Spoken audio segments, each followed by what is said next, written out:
All right. Now live on both channels. Good. Great. Fantastic. Good morning. Welcome to Sunday Night Live and Monday morning live and actually now live. So now we're here live now on planet Earth. Glad you're all here or starting to get here.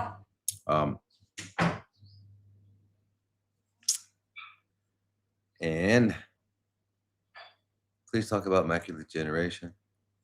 You're welcome, Connie, very, very much. Okay, so beautiful. Here we are. And let's get this one over here. And then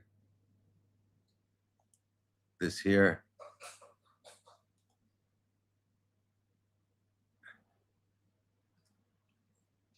I don't need this.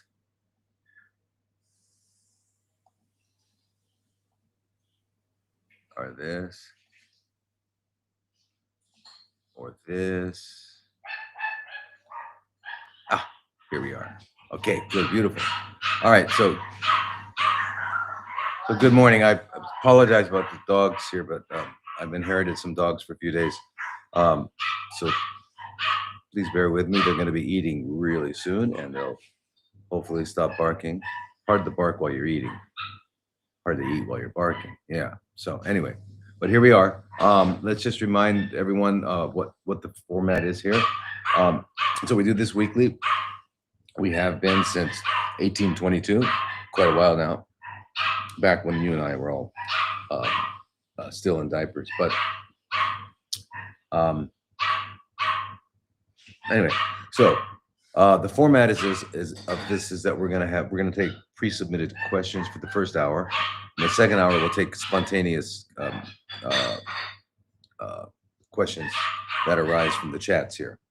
Okay, so let's get started. And just another reminder is that we have the one of the limitations or the limitation of this format is that I can't interact with you guys. So if you ask a question, I can't kind of fine tune your question, to find out maybe you didn't give me enough information or um, yeah, and I need to ask certain things, and I just can't do that. We can't dialogue. So that's the limitations of this. So I do the best I can with the information you send in. You send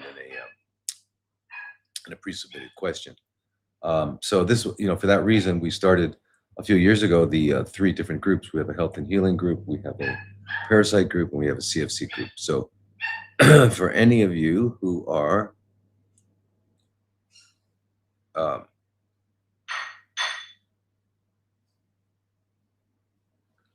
back to work. Anyway, so anyway, I hope I don't see any chats in the here. I don't see any chats on the restream, so I'm not sure if everybody's there. But welcome to all of you on from YouTube, from TikTok, from Facebook, from Instagram, Rumble, etc. So, anyway, so we have those three groups. So the third group I mentioned, the CFC, chronically fermenting cell group, is a group that's really from um,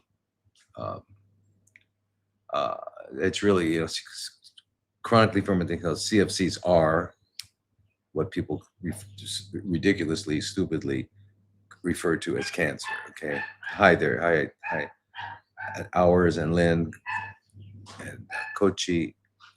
Good morning, everybody. So it's a CFC group, and with that group we meet twice a week on Mondays and Wednesdays. Same time we're starting right now, and with the parasite group we meet every Monday, and with the health and healing group we meet every other Monday. So in addition, there's all sorts of access to webinars and podcasts and stuff that are not available online to the general public, as well as a lot of things that have been written on multiple subjects that we're all interested in regarding CFCs, parasites, etc. So all of that's available. Plus, we have other Zooms with, you'll have other Zooms with our kinesiologists and our nutritionists, etc. And then soon we're going to be having, this month we're going to be starting having twice a month Zooms with a former Buddhist monk who lived with the Dalai Lama for 20 years. Who's now left the monkhood and he's married, but an amazing guy, and he leads meditations. So we're going to have him join us twice a month. So that'll be also part of the membership. Just letting you all know. And so Twitter and TikToks, or X and TikToks, it's at Dr. Thomas Lodi, MD. The rest, YouTube, Instagram, Facebook, is at Dr. Thomas Lodi, no MD. All right, and so you find us, and and let us know who you are, where you are, so we can send you posts every time we have new content or we go live. You can like, follow, and share this. All right, like you hear. Good. You're all here. Namaste, namaskar. You're very welcome. Switzerland, yay. Okay. Good. So let's get on with the questions.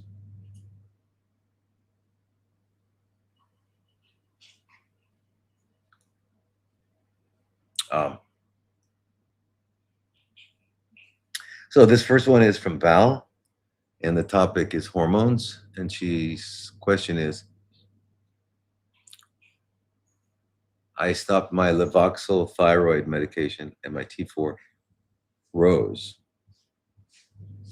very high on a blood test. Do I go back on Levoxyl, or what do you recommend? All right, so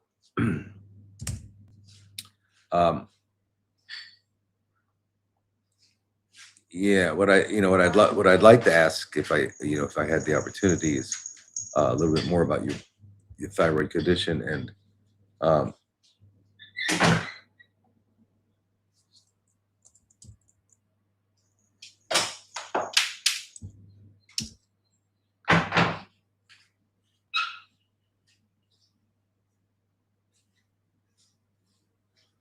uh, anyway, so let me just address your question here. So you you you stopped your no Levoxyl is a synthetic uh, T4, and just as a reminder to everyone, our thyroid hormone makes two hormones, T3 and T4. All right, and the 4 and the 3 refer to the number of iodines attached to it, and it's actually the purpose of the thyroid hormone is to deliver iodine um, uh, to the uh, to the cells, so the different cells, and they do a variety of things. One of them is that the iodide from the iodine depolarizes the mitochondrial membrane and increases energy output. So that's it. That's why we know if you have too much and you're hyperthyroid, you have too much energy. If you don't have enough, you have low hypothyroid, you don't have enough. But anyway, so if you're getting Levoxyl, if someone gave you that, it is a T4. And to say,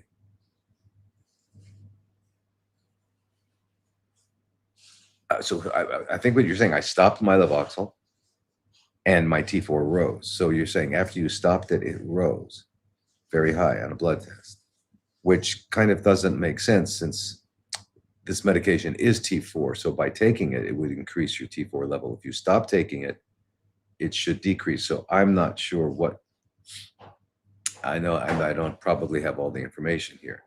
do I go back on Levoxyl, or what do you recommend? So here's what I recommend. I recommend that we understand what's going on. It sounds like you have low thyroid function, which probably 99% of the human race does. Well, maybe 95. And that's because we're pretty much all iodine deficient. We don't get enough iodine in our diets. And it used to be that the soils, because iodine evaporates from the oceans into the clouds, and then it rains onto the land. But as we all know, the mineral content of the soil worldwide has become depleted, and that's due to our agricultural processes, and yeah, mostly that. And so our soils are deficient in everything from selenium to zinc to the copper, the boron, and iodine, and everything. And so as a result, the only people that are really getting enough iodine in their, adequate amounts of iodine are the Japanese and perhaps some Koreans who eat a lot of sea vegetables all day long. And the average Japanese is probably going to eat around 13, close to 14 milligrams per day in their diet.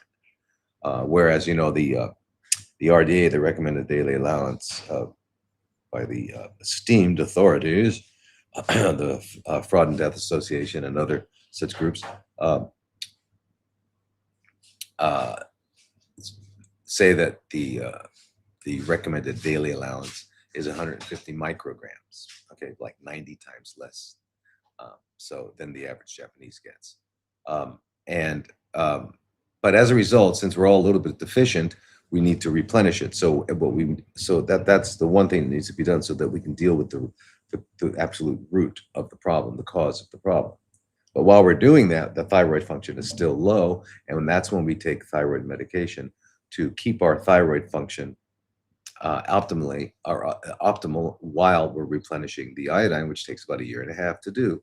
And once we're finished with the 25 milligrams a day for about 1.5 years of the Lugol solution or iodoral or some other form, then we can wean off of the thyroid medication and go down to a maintenance dose of iodine at like 12.5 milligrams a day. But during that time, we're going to have to be keeping our thyroid function functioning at a healthy level. And so what we do is we cannot rely on the blood test because they don't tell us what although they'll tell us what T4 and T3 is, what our numbers are. We don't know if the 4 and the 3 really refer to 4 and 3 iodines or 2 chlorides, 1 bromide, and a fluoride, or what. We don't know. And since we don't know, we don't know. All right. And so that's why someone can have normal test results and still have low functioning thyroid. Okay, because we're not delivering iodine, and that's basically it. So we're taking the iodine while we take the we take the either a combination of the synthetic levothyroxine, like you're taking, and a cytomel, which is a T3. We take them in the proper uh, ratio, 4, 5, 6 to 1 of the T4 to T3, or you can take a a glandular such as thyrovans, T-H-Y-R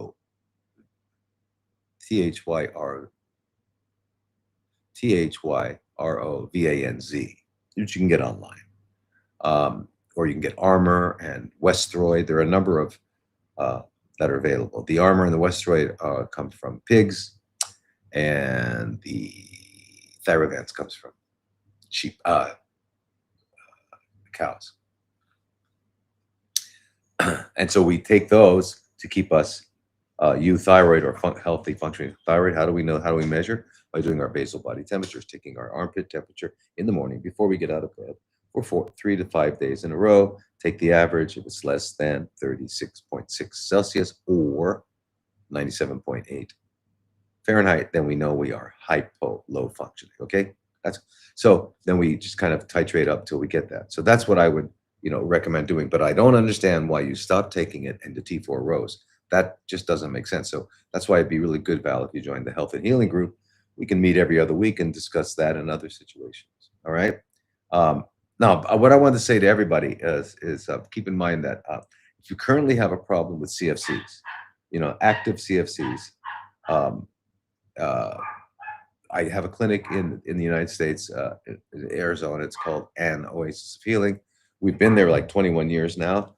We have an amazing staff. So we're doing. We're what really distinguishes what we do and what other clinics and centers do. And I believe me, I'm not. There's so many people that have this problem. It's not like I'm not like saying, well, come to us and don't go to others. Blah, blah, blah, blah.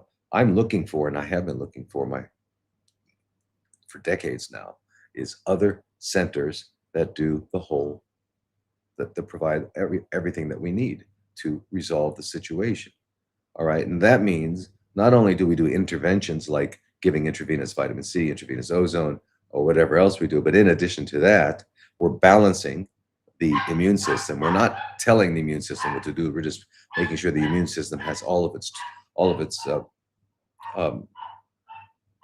all the parts. Like, for example, we've got T cells, and we've got and we've got all the other mechanisms in our body, which I'll explain in a moment, to keep our immune systems healthy. And then the other thing we're doing at the same time, it's all simultaneously, is eliminating toxins and eating real food, eating human food. And we're eating it in a proper regimen of, within a 4 to 6 hour window, 2 to 6 hour window, depending. And we stop for 4 to 5 hours before sleep. And we go to bed by 9 o'clock. Okay, so that PM. That's what we're doing. If we want health, otherwise, and by the way, health and the laws of nature are not negotiable. You can't negotiate them. You can't say, well, I would be going to bed early, blah, blah, blah. Okay, but you're not, and therefore, blah, blah. Right? So we can't, there's no reason. It's just like if I step out of the window, I could have every reason in the world why I should be flying, but I'm going to fall at 32 feet per second squared, period. So the laws of nature are non-negotiable. So what I'm just keep that in mind. All right. So, and by the way, I didn't establish these laws. These laws exist because it's the way God put it together. It's just the way it is. All right. And humans happen to be diurnal creatures. Yeah, that is, we are awake during the daytime. We're awake, we eat, and we make babies, and we sleep at night. The nocturnal creatures on the planet do the opposite. They eat and make babies at night, and they sleep during the day. Well, we're diurnal, so we should be going to sleep early. It can't change that. And if we do, there's all sorts of reasons we can go. I have gone into it multiple times, and I could go into it again. So you'll understand that it's really essential for health. Absolutely essential for health. Without it, you can't have health. Just That's just the way it is. So whether we like it or not, whether it fits into our schedules or not. All right. So, um, but anyway, so we do that and we teach people because our goal at an Oasis of Healing is to make sure, you know, we not only get it, the results we're looking for, which is usually resolved resolution of all the tumors wherever they are, but that it stays that way because as we all know, it's not hard to get rid of CFCs. The hard part is keeping them gone. They keep coming back, you know, and so how do we do that? You know, how do we do it? Reminds me when I was a little kid and I had to go to the dentist. On the way out, there was a bowl of candy. Uh, I didn't think about it at the time, but I realized it was a good way to make sure that I was going to be coming back because, yeah. So anyway, rather than do that, would be no candy. There might be a bowl of fruit there. There might be some nuts there. Okay, so we're going to teach you how not to uh, uh, allow this to continue to go on, happen. And that's what I don't find, and I can't find anywhere around the world where they're doing all of that. Now, I do find places like Hippocrates in Florida, which is fantastic, and their limitations are pretty much that side of things, you know, changing your lifestyle, etc. But in terms of the interventions and immune balancing and all that, that's not really what they're all about, right? And this was founded by, as you know, Victoria Skolvinskas and Ann Wigmore many years ago. It's still around. Brian Clement is currently it has been for decades now. Um, the guy who runs it, he and his wife. It's a fantastic place. And then I find centers that have the interventions, but I just can't find it all together, and that's what I'm saying. So that's what we do at an Oasis of Healing, and so we're in Arizona, and just give a call. You know, it's 480-834-5414 is the number I always remember way back when. So we started this in 2004 or so. It's been around. We've been around a while. 2005. And anyway, so we can, and we got different programs there. So fit you in somehow. So that's if you have active CFCs going on. And I'm in touch, you know, weekly with the doctor. So I interact. I'm involved in everybody's progress. So even though I'm not there physically, I'm there virtually. So that's that. And we've even got a 4-week renewal, health renewal program. So just someone who wants to get their health back, you know, regardless of whatever diagnosis they have. So anyway, and Oasis of Healing in Arizona. So now we oh, one other thing, I got to bring this up. I hope there's enough people watching so you can hear this. This is insane. All right, I published a book recently called Therapeutic Fasting, a Clinical Manual for a Metabolic Reset and Renewal. All right, it's on Amazon, unfortunately, but I have no other way how he's going to publish without bringing Jeff Bezos into the picture, you know? And he's it's a guy that I just wouldn't want to hang out with. But anyway, and then now suddenly what happens? There's 3 other books saying Dr. Lodi's parasite something protocol cleanse. Two books on Dr. Lodi's parasites, another one on Dr. Lodi's water fasting. Not me. I don't even know these people. Complained to Amazon and they said, oh, well, you know, because they don't give a flying Bezos about anything, right? Nah.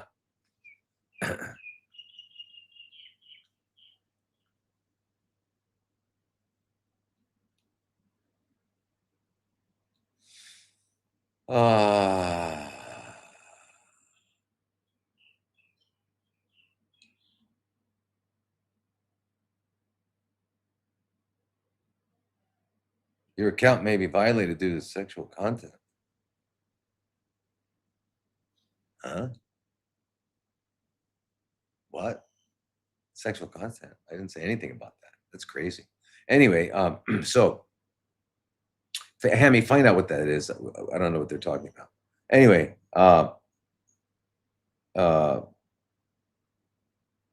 so that, you know, okay. So getting back to the thyroid, and one thing that's important about the thyroid that we don't often realize is that the thyroid is very much one of the managers of the immune system. So you, even if you have enough T cells and you have a natural killer cells and you've got your B cells, you've got everything there, macrophages, dendritic cells, but your thyroid is not uh, healthy, then you won't have a healthy immune response. And the same with the adrenal glands. The adrenal glands, which produce cortisol, DHEA, the androgens, as well as adrenaline, which is epinephrine.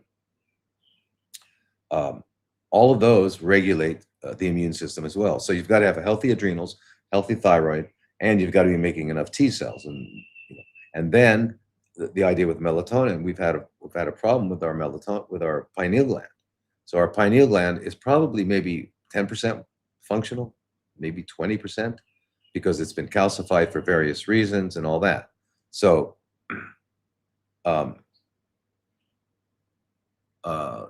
therefore, the need to take melatonin, and we take it at varying different amounts.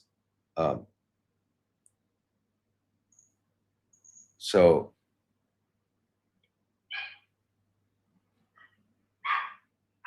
like with someone with a severe problem of immune dysfunction and has CFCs or something like that, might even go as much as melatonin 60 milligrams 3 times a day plus 180 milligrams at night. And of course, you don't start out with that; you work your way up slowly.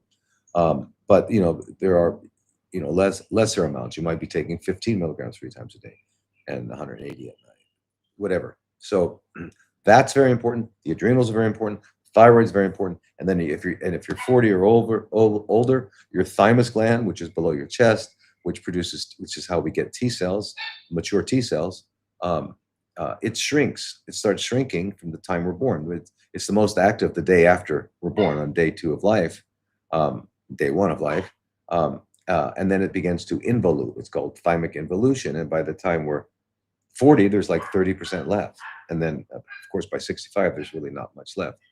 But anyway, so that means we're not making new T cells. Therefore, unfortunately, there's a 28 amino acid peptide called thymosin alpha-1 that you can find, and you can take. It's usually by a little insulin syringe. You can inject 2 milligrams a day for, let's say, 3-4 weeks, and then maybe every other day for a couple of weeks, and then maybe down to a maintenance of 3 times a week to keep your T cell production up. Then you need to have your healthy thyroid, your healthy adrenals, and your melatonin, and all that. And you got to learn to turn the mind off, because the mind's just negative. It's negative.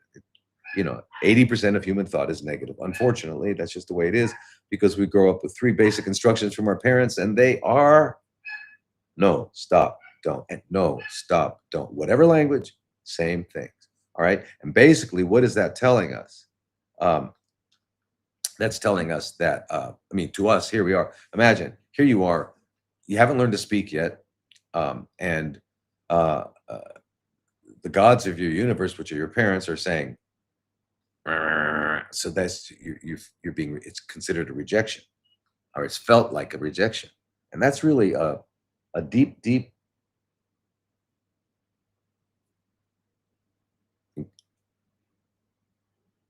feeling. It's profound, and it's probably why we all need, whenever we're engaging in any kind of relationship with other adults, once we grow up, we want a contract. Is that in the contract?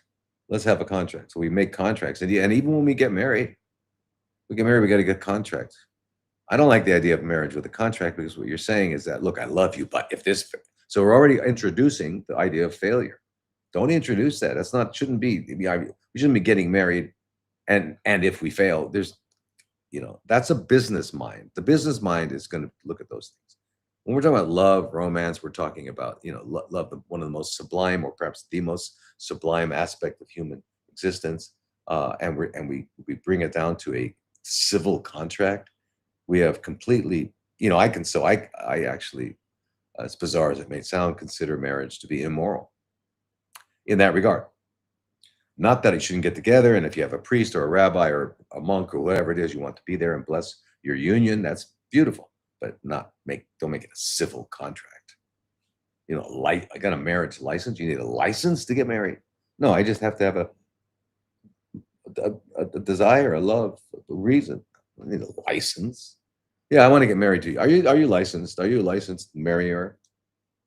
It's insane. So we get licensed for everything: driving cars, marriage. I'm not sure. Are we yet requiring that embryos get licenses before they can be born? I'm not sure if we're doing that. Well, we're working on that one. And then if you're in the ICU and things are going really bad, you get a license before you can pass to the other side. I don't know, but I'm sure we'll come up with it. We're really good at that. We're really good at insanities. All right. So anyway, so that's a long answer to your question on thyroids, and I hope I clarified some of that stuff that you got. The next person is from an email. The name is Hildy, and the topic is stop supplements. Hi, Dr. Lodi. My question is, which supplements not to take when having CFCs in general? I found out after 3 years that NAD by infusion or NMM in tablet form actually support the growth of CFCs. I also had iron infusion since my ferritin is sometimes low, which is also wrong. I now read that copper is the way to go. I have CLL and do not want to make any such mistakes in the future. You have already helped me a lot in the past on Sunday Night Lives. Thank you for that, and God bless. Thank you, Hildy from South Africa. So, okay, so we're now, so the NAD plus, right? It's what you're referring to. It's not just NAD. It's NAD plus, meaning it's in an ionic form. That is a fundamental molecule involved in the essential biochemistry of life, which is called redox biochemistry. So redox biochemistry basically is the exchange of electrons. You know, the antioxidant or reducing molecules are handing over electrons, and the oxidative molecules are taking them. And so it's that. So you wind up with a flow of electrons. That flow of electrons is life. That's what we call life. You know, and that's how when we do an EKG, we can see your electrical fingerprint of your heart, your electrical output of your heart, and we can tell by the size and shape and all that about whether or not your heart function is healthy or not. We can tell by that. And if it's not, we can identify where there might be some issues in the heart anatomically. But when the line is flat and there's no more electrons flowing, it's all over. So that's it. It's electrons flowing. We can do the same thing with an electroencephalogram. We can do the same thing with a electromyogram. You know, electricity or the electrical wave pattern that's produced is a symbol, a manifestation of a process that's going on where electrons are being exchanged. So electrons are life, right? So that's that. So the fundamental chemistry by which that happens is called redox biochemistry. Redox for reduction. Reducing equivalents are the same as antioxidants, just another name, reducing, and then oxidation. So redox, that's why they call it that. And so NAD plus is one of the fundamentals in that. And we make less and less as we get older, just like we make less and less of a lot of things. And that's not because of age per se, because the number of revolutions you made around the sun, that's not necessarily what's causing all this stuff. What is causing it is the accumulation of toxins. So the more toxins as we accumulate toxins, organ and glandular dysfunction declines because of the toxins are getting in the way, or they're not allowing the function. And as that happens, we start to see malfunctions in those areas, right? So organs don't work as well, and the glands that are producing hormones start producing less and less hormones. And when we see the less and less hormones coming out, that's when we actually can observe the phenomenon of aging, you know, wrinkles, etc., you know, loss of menstrual cycle, erectile dysfunction, and the things we don't see that are exceedingly important because some are osteoporosis, cardiovascular dysfunctioning, and cognitive decline. We might not even notice these things, but they're very much a part of the whole process of going through either menopause, which women go through, and andropause, which men go through. All right. So, but in any case, so the NAD. So NAD is essential. Now, if you've already got CFCs, yes, the NAD can help, can support the tumor. If you don't have CFCs, to the degree that you have a tumor, then it can help prevent it. So before anybody gets NAD plus, they need to have a good screening. And who's going to give a good screening? Where that's it. So it's the clinic you're going to. Do they give good screenings? Do they screen? And what I'm finding on, sadly, they don't.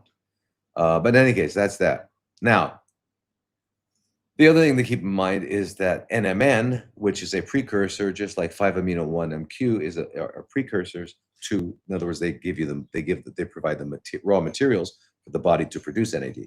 By doing that, that's not a problem. That's okay.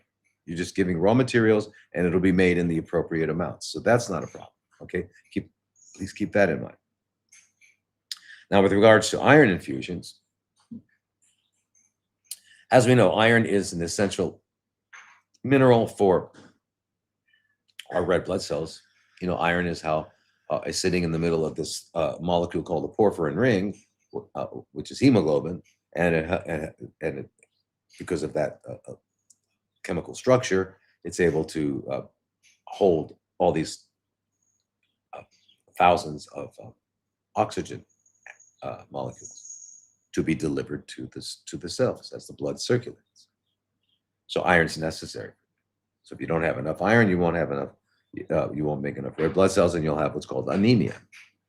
If you have too much iron, it's called hemochromatosis, hemosiderosis. You can wind up iron getting, you get too much of it, and it congests your liver and other organs, right? And that's not.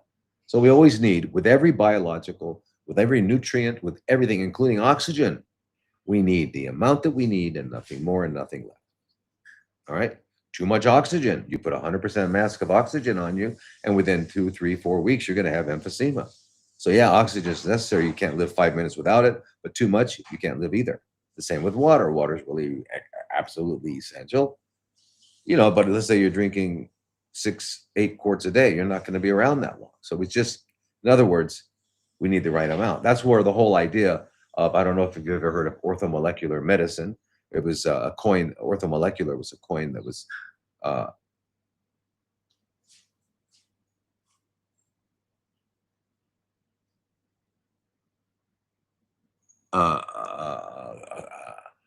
it was coined by Linus Pauling. You all know who Linus Pauling is. Linus Pauling is the 2 times Nobel laureate chemist, 2 times Nobel Prize, 2 times. Okay, it's hard enough to get one. The guy got 2. And he brought up the whole concept and idea of the importance of vitamin C. And, and then he developed something called orthomolecular. Ortho means correct. If you have orthotics, then in other words, they're the different kinds of devices that are put on your body to help keep your posture right, or orthodontics, ortho correcting teeth, correct orthomolecular the molecule. So the proper amount of and form of the molecule. That's called so orthomolecular medicine, and that's let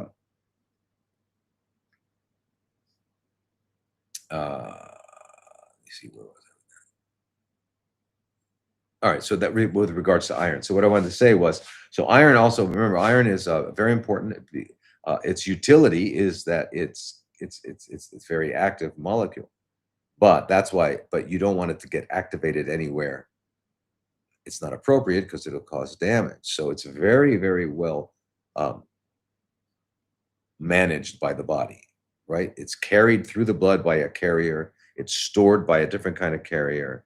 And if something bursts and oxygen gets released into the blood, there's another kind of carrier. So oxygen, iron is just not allowed to be alone. It's got to be carried around.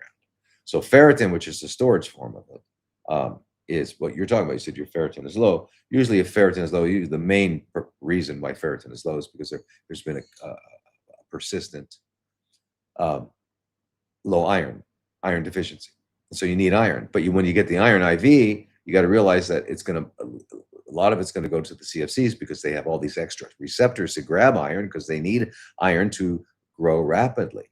So when you get it, you got to realize you're going to be giving a lot of that iron to the CFCs, right? Yeah, some will go to the bone marrow to make new red blood cells, but so there are ways of manipulating that. You can take erythropoietin, which is a hormone made by the kidneys that tells our bone marrow to make, it's cold in here.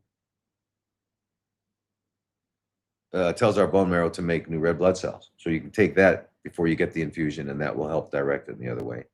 Uh,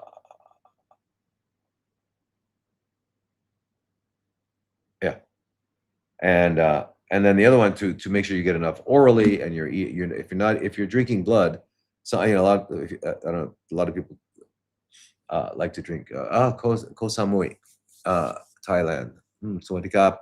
Who's that? Elisa. Um, like people who eat, animal corpses, and they like it, what they call rare. Just means they haven't applied enough heat to it, so there's still blood there. So, um, so that way, so if you're eating animal corpses, you'll be getting what's called uh, heme iron, or iron from the hemoglobin, and that's you know that can be absorbed. But the iron that's in plants, in order to get a really healthy absorption from it, you have to have enough stomach acid. So if you're a healthy person, you'll be making enough stomach acid. Not all of us do. And by the time we get to that magic age of 40, we start making less. And so that way we can augment it. For example, 10 minutes before eating, you can take a couple tablespoons of apple cider vinegar, which will stimulate your stomach to produce more hydrochloric acid. And so you have enough hydrochloric acid. Or if you're older, and uh, then instead of taking the apple cider vinegar, you can take hydrochloric acid. You can get Pepsin HCl, or you can get Betaine HCl, which are supplements, and take a couple of those 10, 15 minutes before eating, just so that your stomach is nice and acidic. That way, when you eat a plant that has iron, it'll be converted into the proper form to be absorbed. So that's what I would recommend with that. And I don't know, when you said copper is the way to go. Copper is very important, but remember, copper is also essential enzyme necessary for angiogenesis, new blood vessel growth. And you don't really want CFCs to get new blood vessels, because they're going to grow and get bigger. So copper is essential for many, many things, but you don't want excess. In fact, there's one treatment or protocol in alternative therapies. It's called, they use tetrahydromolybdate, which is a copper chelator. And if they get the copper down low enough, then there simply will be no more blood vessel growth. I'm not recommending that, because you need copper for many, many things. However, I'm just saying, I'm not sure what you meant, but it's the way to go. Yeah. Now, what I was saying before about the NMN and the 5-amino-1-MQ, those are precursors that we need. They're not NAD plus. Okay. They will become, or they'll do whatever they're going to do according to physiological requirements at that moment in our biochemistry. It's like saying, I'm not going to eat oxygen. I'm not going to, I'm not going to eat certain foods because it might wind up doing that. But yeah, no, you want to be well nourished. You want to have all the precursors and raw materials you need for your body to function healthily. And part of that is getting NMN and 5-amino-1-MQ and all that, so that you have all the right precursors, and then allow your body to make what it will make at that point. It's the same thing when we talk about people suggest that we take fish oil because we need EPA and DHA, which are derivatives of the omega-3 that are essential, the omega-3 fatty acids. Well, we don't need more than we need. And so if you get fish oil, you get the amount of EPA and DHA that the cold water fish needed. You're not a cold water fish, so you don't need what they need. So you're going to wind up with too much, and too much EPA and DHA is damaging, extremely damaging. So you don't need that. But does that mean you don't need the omega-3s? Yeah, you need the omega-3s. You just got to realize your body's going to do what it needs to do. I hope that clarifies it. Next person is Cici. Topic is water fast. And I'm on day 22 of a prolonged fast. Whoa, yay. And I'd like to know when I should stop. I understand that I have to wait for the tongue color to change back to pink. Mine is still very white, and I do have a desire to eat again. And also, I am frustrated with only drinking water. I really feel like it's getting to me mentally, where my body doesn't want to drink anymore. Is this a sign? I decided to do the fast to deal with a bacterial imbalance that was causing a lot of stomach pain. I felt a lot of battling in the gut last week, and this week it's been quiet. I'm not sure if it's resolved. It is my priority to get rid of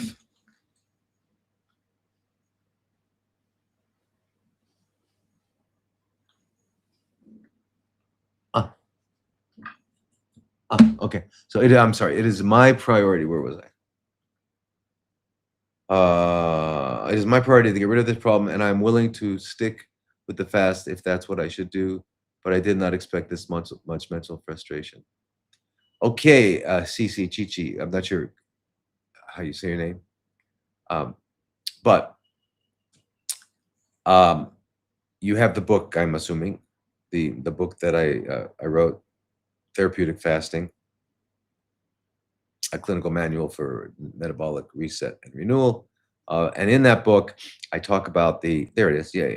I talk about everything, how to prepare and all that, but also to have as your companions a couple of books to read. Herbert M. Shelton's, the art and the science and fine art of fasting. And number two, fasting can save your life. Those two books. There's other books I've recommended too.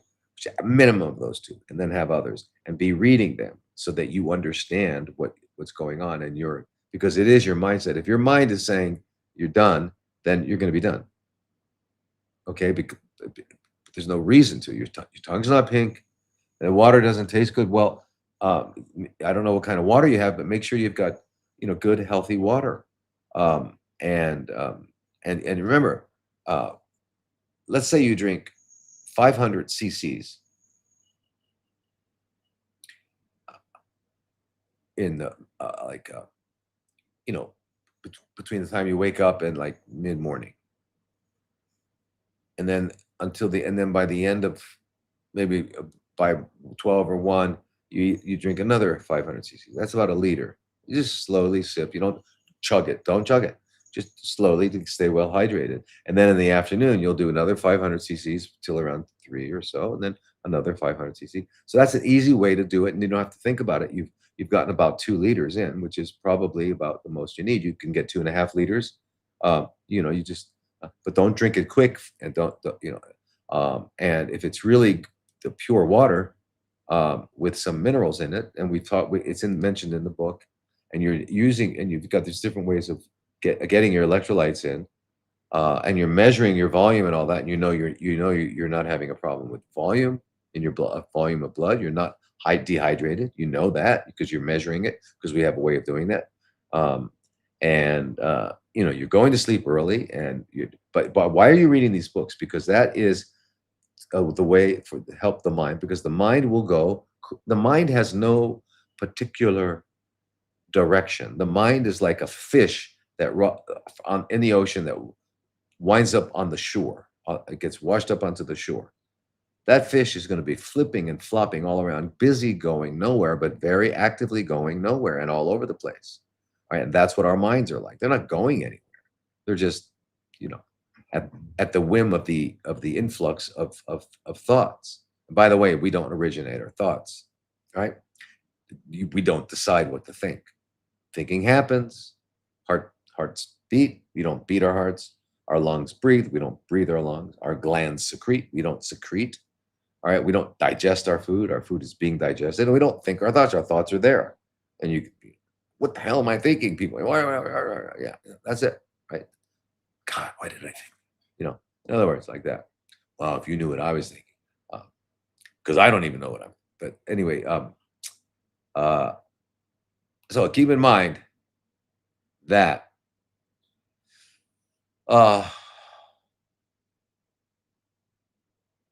these books are food for your mind. You've got to keep your mind right, because your mind is your mind. Remember, the mind that we have, that we grew up with, is a mind that was filled with the madness of our cultures, the insanities of our cultures, which were not natural, instinctive ways of being, right? We didn't grow up instinctively. We grew up culturally. We grew up within our culture, and we had everything you do and say and eat is culturally appropriate, approved, right? Which may or may have nothing to do with instinct, which would be the way to satisfy uh, uh, the requirements of life, right? So the mind is a wild, crazy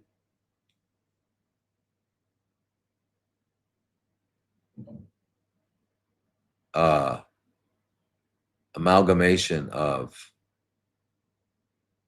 It's just you don't want to listen to it. You got to direct it as much as possible. That's why we read. When you read, you're abandoning your own mind and you're opening up to learning. But so instead of being alone with your mind, you read these books and you read and you go, yeah, wow, ooh, oh, and you realize, fantastic, oh my gosh, yeah, right. And remember, whenever you're like really hungry, you think you're hungry. Are you hungry? Because hunger is, uh, you know, the desire to eat and hunger are not the same. Appetite and hunger are not the same. Now, by day 22, you should be way past appetite. And so if you really think it's time to eat, you're ready to end it, you haven't been reading these books, then end it properly. That's time to end it. If you have the book, you know that you do 1 day of melons for every 5 days of water fasting. And then after that, you do 1 day of blended soups, of vegetable soups for every day, every 5 days of water. And then you can start to eat, salads and whatever, and get back into eating. If you think that you need to break it, of course, you're going to stop 5 hours before sleep, and you're going to still go to bed at 9, and all that stuff's essential. And if you break it correctly, 22 days is fantastic. If you did 22 days, it's wonderful. And whether or not the situation is resolved, you'll know. And if it's not, you'll do this again. There's no, but at least it's better. You had a lot of activity last week, you don't this week. So follow what you need to follow, do what you need to do. But I hope you have these books. I hope you're reading. I hope you understand that what you're being given is an incredible opportunity, because you're going to find in life that life doesn't always give you 3 weeks, 4 weeks, 5 weeks where you can devote to fasting. Life just doesn't do that. Doesn't happen. I can't find a way to get 3 weeks. How could I get 3 weeks? How could I not do what I do for 3 weeks? So, you know, um, you got a beautiful opportunity right now, right? And we get fixated on what's not happening instead of what is happening. So take it the way you need to.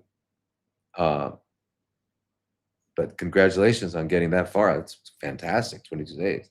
Yay. Yay, yay, yay. If you can do that again, like eat, get back into a healthy, eat only human food, stop eating, 5 hours before sleep, et cetera, move around all day, do all that. And then do that for like 4 to 6 weeks or 8 weeks. And then do another fast. And any and all situations resolve. They don't all resolve immediately the first time. So we just understand that. All right. Now this is Brooke, and the topic is dementia. And I have a client with Lewy body dementia, and I wonder if a heavy metal detox and parasite cleanse could help her. She loves classical music, and I can see her fingers playing the piano parts, but she can't speak. She can't walk. But her brain still remembers something she loved so much. Could doing those two things help her? And if so, how could I convince her daughter? All right, well, so dementia is, the a medical term for cognitive decline, meaning yeah, the cognitive decline means the inability to.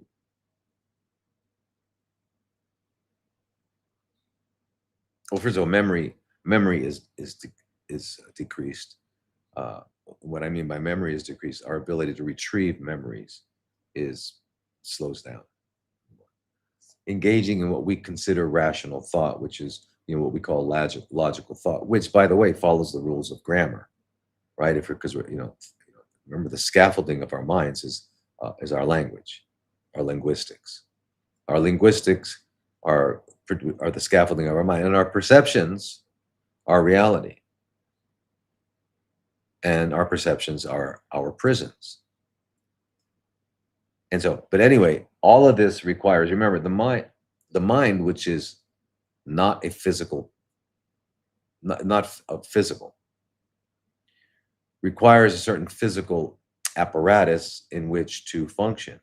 So for the human mind, it needs a human brain to function and manifest. You couldn't take a human mind and put it into the brain of a chimpanzee or the brain of a lizard because they don't have the right um, synapses and structures to uh, allow the mind to be expressed. Um, and so anyway, so if we think of dementia really as, instead of, with that word, just realize the cognitive decline has occurred, and it has occurred why? It has occurred because of toxicity, period. There's stuff in there. I mean, assuming someone has already been not, has been at one point in their life, cogent, able to, you know, had a functioning mind. So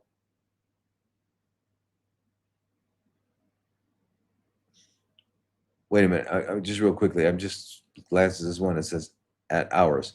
Dr. Lee, how can I learn what happens in the body during certain lengths of fasting, i.e., in 12 hours, 16 hours, 24 hours?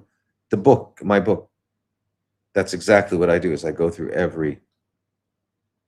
So do that. Go to the book, Therapeutic Fasting. What we just showed it to you, Therapeutic Fasting. It's on Amazon. That's what I go through. What happens in 12 hours, 24 hours, 48 hours, what's happening in the body and all that. So that's part of what's in there. So definitely I recommend to get that. Let me go back and finish this. So now, so whatever they found, if they say it's due to, if they're going to call it Alzheimer's, if they're going to call it um, um, age-related dementia, which means toxicity-related dementia, or Parkinson's. There's all kinds of names you can put on what's happening, but it has no relevance to what's happening. Those names have no relevance. They give you no information. But basically, it's an accumulation of toxins, and so we need to detoxify. So yes, heavy metal detoxification, absolutely. Parasite cleanse, yes, that'll help from one aspect.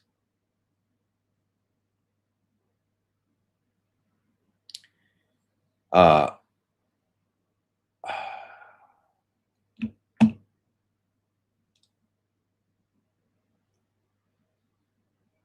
uh, wait a minute, where was I? Excuse me. So yeah, those are absolutely,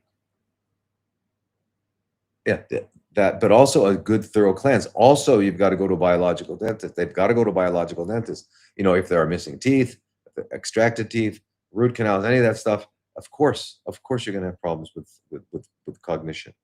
So that's got to be taken care of. You got to do a good thorough juice cleanse, and then a heavy metal detox and these other things can be more. You can add those, but you got to start out by cleaning out. How can you convince the daughter? Have her talk to me. Let me talk to her and explain to her that what's going on is a result of toxicity, and we got to get rid of the toxicities. And if we don't, it's not going to happen. It's not. We won't get.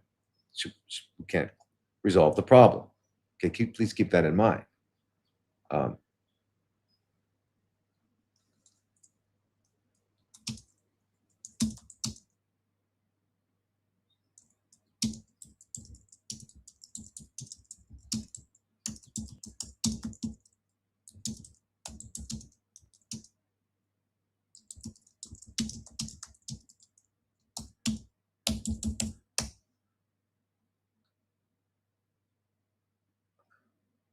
all right, so yeah, so you got to give it. The daughter's got to know. I mean, her mother is toxic. She didn't get a thing that did this. Okay. Okay. Now this is, and we're talking. What we talking about? 8 o'clock. I got one more. Okay. So Angela, hormones. Dr. Lodi, I'm a 52-year-old. 52 years. I'm 52 years. CFC discovered in left breast in 2019. Lupectomy and Zoladex for 4 years. Off Zoladex for 2 years. Off Zoladex for 2 years now. Just had a full-on period, cramps, bleeding, etc.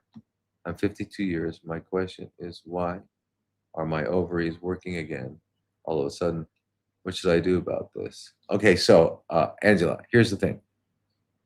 Uh, not sure what's happening with you. I'm not sure because if you had gone through menopause, in other words, if your ovaries stopped working, uh, in other words, you actually went through menopause. So if it was, wait, if it was 2019, that was 6 years ago, you were at 47 or something. So I don't know if you were in menopause at the time or what. So I'm not sure what your situation is. So here's what we need to do. Uh, it's very simple. You need to get a blood test, and you get your LH, FSH. That those tell you right now, are you in menopause or not? Those will tell you, are you in menopause or not? If they're very high, you're in menopause. Um, and then if they're not high, if they're still in the range uh, of being functional, then you want to get your, estradiol level, your testosterone level, your DHEAS level, progesterone level. That's a good screening. And let's take a look at those and see what's going on. And because otherwise, uh, you know, uh, having uterine bleeding when you are postmenopause is something that needs to be, understood, evaluated, and dealt with. Because it could be another problem that needs to be dealt with. So you've got to find that out. So you get the LH and FSH, and you number one. Let's see, are you in menopause or not? Because by knowing that, now we'll know. Because now I had bleeding, then you get all your hormone levels. So there's a way of going through this, but that's what we need to do. And of course, you were on medication, so that you know blocked estrogen metabolism, etc. So, you know, yeah, there are rebounds, there are different kinds of things. So we don't really know what's happening, Angela. So best thing to do is start out. Let's get the LHFSA. Let's find out. Are you in menopause or not? And if so, and if not, then we go different ways. And join the group, at least the health and healing group, so we can talk every other week, and I can find out more instead of just getting a tidbit of what's going on. Health drlodi.com. You can join the CFC group, which I would really recommend because you get there's much more available to you, and we meet more frequently. Or you could health and healing or Paris. All right, so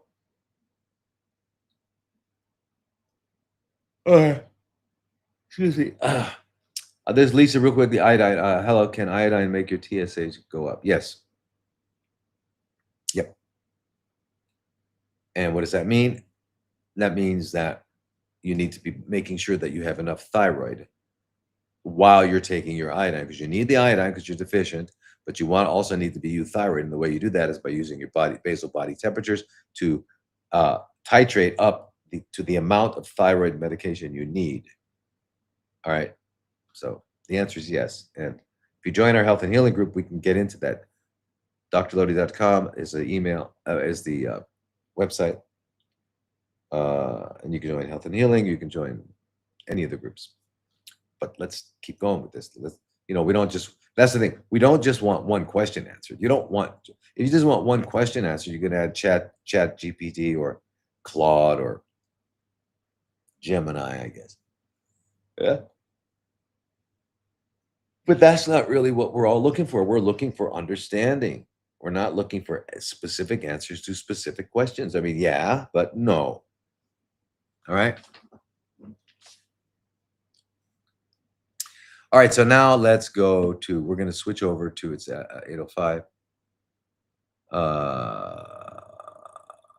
We're going to switch over to the spontaneous questions arising from the groups here.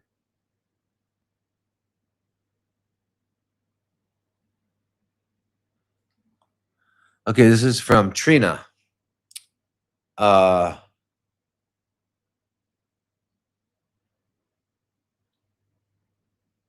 doctor. What are your thoughts? on biopsy of the thyroid. My doctor wants to because of the lump, because a lump that has been there for a few years now, and it seems like it more noticeable at certain times, almost like it gets bigger and then smaller. Excuse me. At that, I had a good night's sleep. Believe me, I went to bed what 9 o'clock. Woke up at 5:30. Why am I asleep? Why am I yawning? Anyhow. Uh,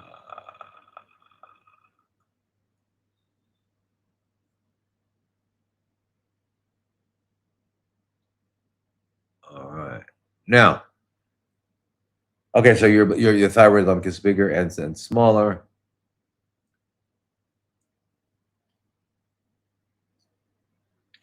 I'm not into doing biopsies, but I wonder what your thoughts are on what's happening with my thyroid, please, which will help. Wh- Which will be much appreciated. Thanks, Trina. Okay, Trina. Yeah, so I certainly don't know what's going on with your thyroid, and you know, the fact that your doctor wants a biopsy, it's just a lazy. It's just like it's within the standard of care, and so it's okay, but it's just a demonstration of ignorance, stupidity regarding physiology, stuff like that. But that's okay because uh, the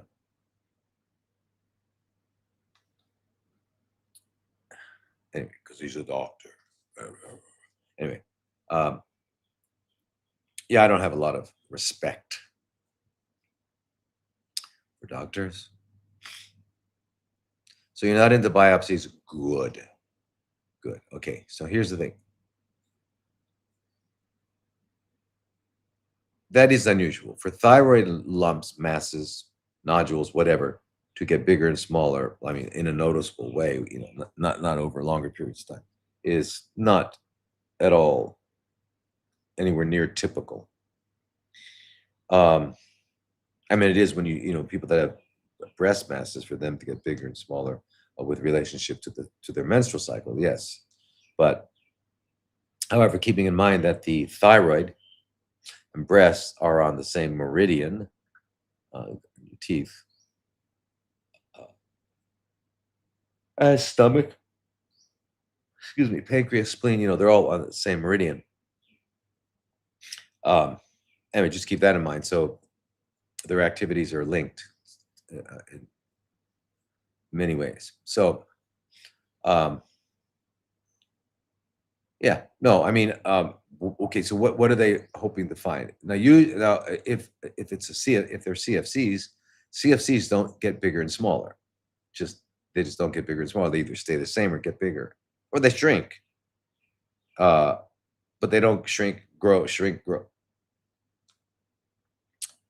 So anyway, you can do an ultrasound of the thyroid, and you get some. You do basal body temperatures to find out whether or not your thyroid is functioning, and it most likely is not. And you do what we've been discussing this whole time with the iodine and the thyroid, and you do all that and get back to healthy functioning, and then see what's happening with it. But you can get an ultrasound that'll tell you whether or not you've got CFCs. You're likely to have CFCs or not. It certainly doesn't sound like it. It doesn't act like that. That's not what happens when people have CFCs with the thyroid. In any case, do I get a biopsy? No. Well, my recommendation would be no, because anytime you get a biopsy, if there are CFCs, you spread them.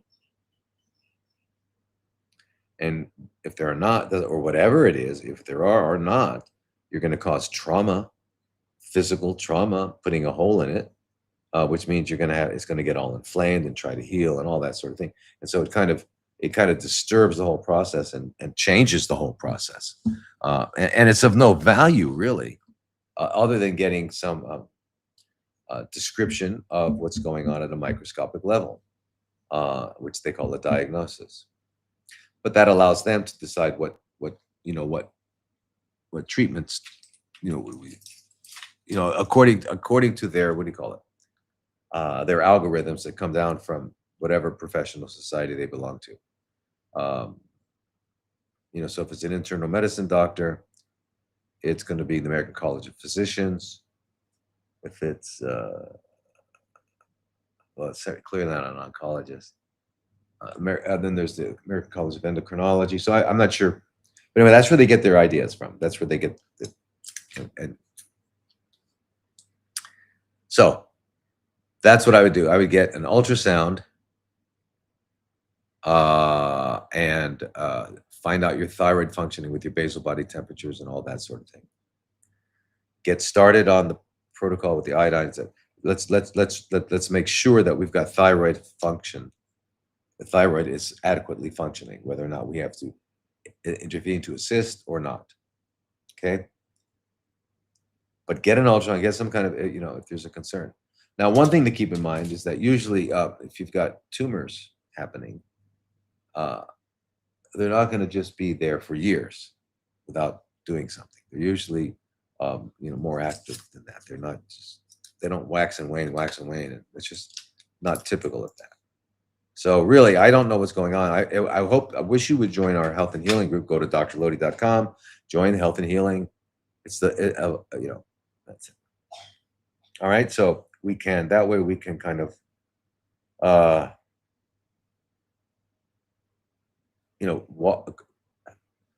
help you through this and take it further and even help, communicate with your doctors, etc. Yeah, I'd be happy to do that. Now,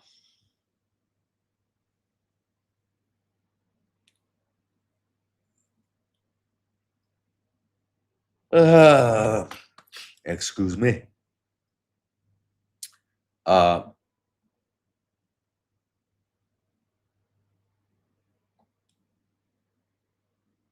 we go. Yeah. Okay. So here's the question. This is from Cindy. She's saying spike protein can be the toxin creating dementia. Yeah, I mean, it could be participating in it. Sure. But again, I want you to notice what you're doing. Okay. And this is what people do. Please notice this, Cindy, and everybody, please notice this. It's very, very important. We're looking for the thing. Okay. We are all thing chasers. Okay. We're looking for the thing. In other words, we're looking for it. What is it that is the problem? That's the problem. It's an it. And once I find out what the it is, I can get these things to get rid of it.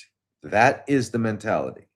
Whether we realize it or not, but that is the mentality that is held in place and structured through language. Okay.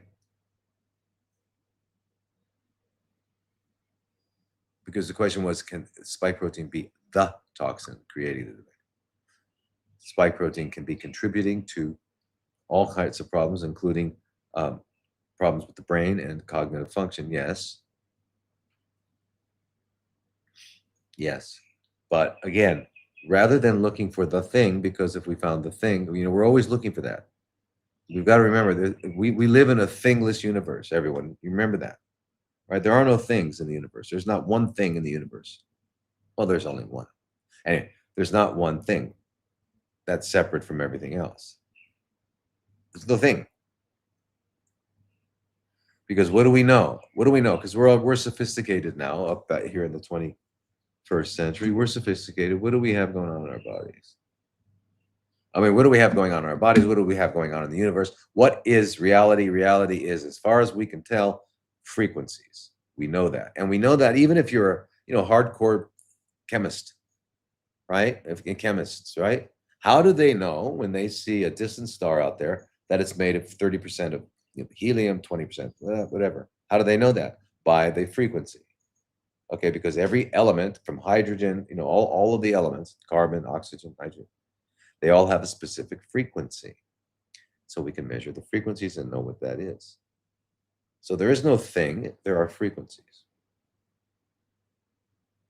And yet we find ourselves looking for things, or we're looking for it, and then we got to find out the right thing to get rid of it. And that whole paradigm is the Rockefeller playbook business model that took over medicine in 1911 with beginning with the Flexner report. It started before that, but that was pretty much it. And then it took about 10 years to get this new concept enforced by Rocky and the boys and his gang. Yeah, his gang of, they went and they funded all this. Yeah, they funded what they wanted to have happen, and they destroyed those that didn't follow their rules. They haven't stopped, by the way.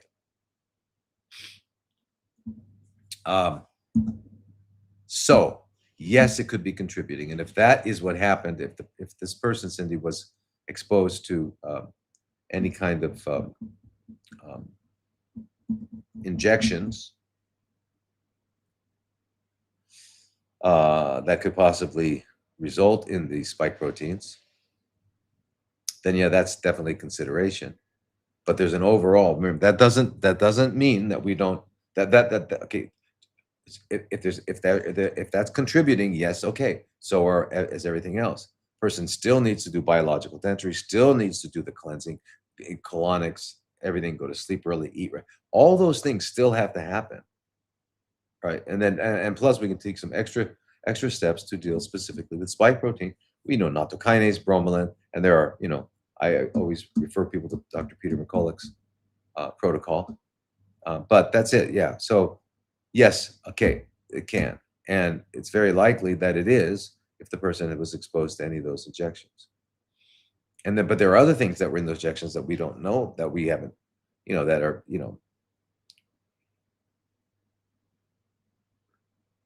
debated.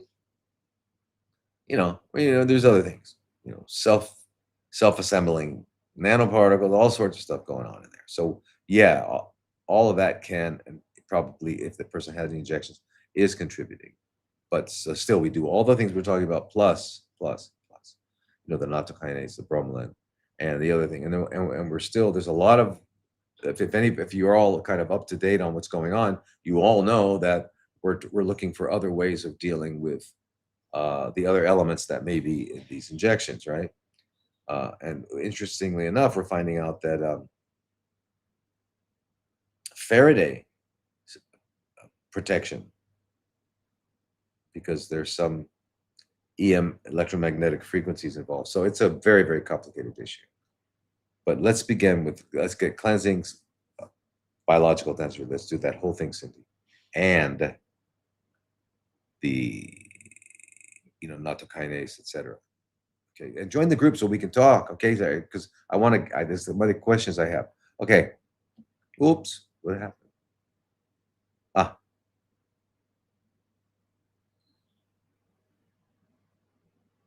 All right. So here's a question from ours. How much ACV? Ours. You are a acronymist, right? You are an acronymist like many other people.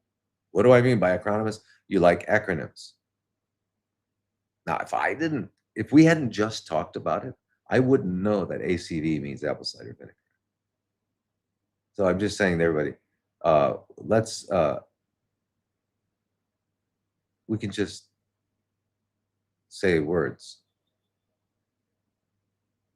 Because you realize in another setting that might mean something else, and THC might mean something else, unless any acronym is only what it is appropriate for that particular subject, and maybe even in that particular research paper, and it might mean something else another. So really, they're not really useful unless you're to the people you're talking to have already decided that. Anyway, how much ACV is good for improving stomach acid? Well, it's before eating, because what you want to do is you want to increase the acidity of the stomach so that the digestive process is enhanced.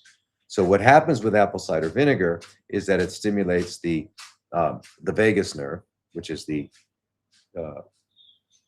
parasympathetic branch of the autonomic nervous system, which is sympathetic nervous system and parasympathetic nervous system. So the parasympathetic branch goes to the stomach, stimulates the parietal cells in the stomach to produce hydrochloric acid. So how much? 1 tablespoon, 2 tablespoons. You'll find out, because depending on depending on your degree of, wherever your age, the accumulated toxicities from your age, how little are you producing, right? So we don't know. Just start with a tablespoon, and the next day or next meal, because remember, it's before each meal. And I don't mean like a meal or you just eat like,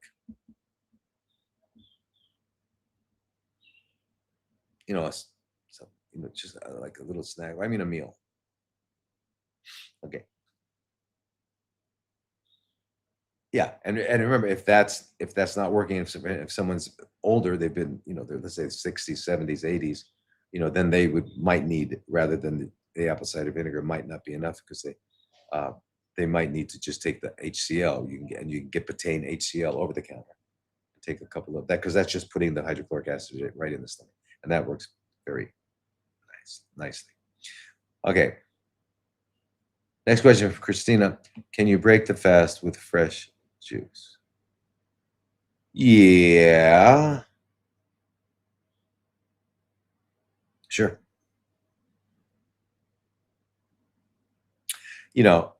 But again, how long was the fast? If we're talking about a 30 to 40 day fast, then yeah, you can. And you'll see.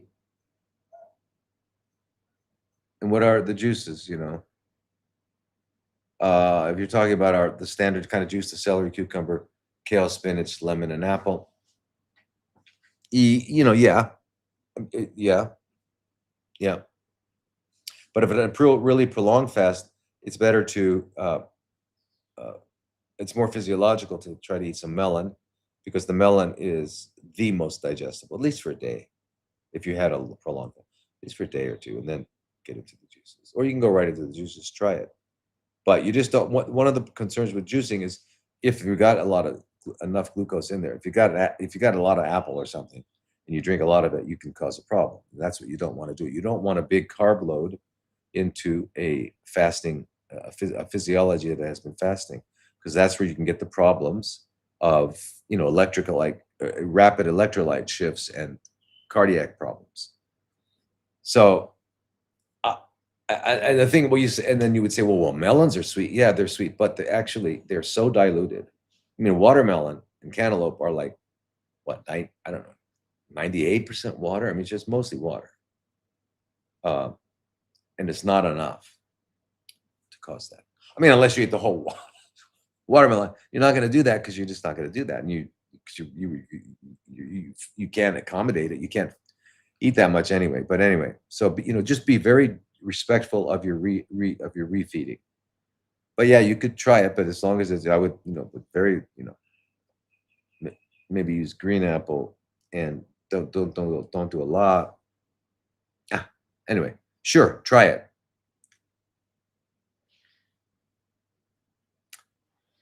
Spike protein toxicity. Spike protein toxicity. It's varied. Wherever it winds up, it causes problems. If it winds up in the lining of the blood vessels, it causes blood clots and other things. If it winds up in the heart, it can cause myocarditis, the brain, all kinds of problems. Really depends on. It's just a nasty little thing. And one second, I got to turn this off. I can't seem to adjust it.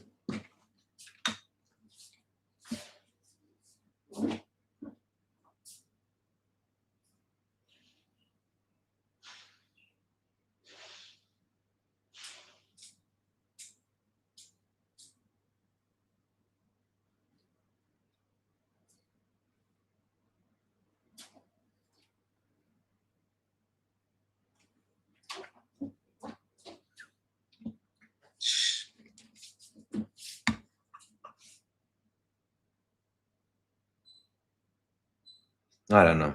Anyway, amazing. If you notice that, no, what do you call it? Technical problems this week. Yay. So that means that's fantastic. Instagram is not working. Is that true? Thank you, everybody.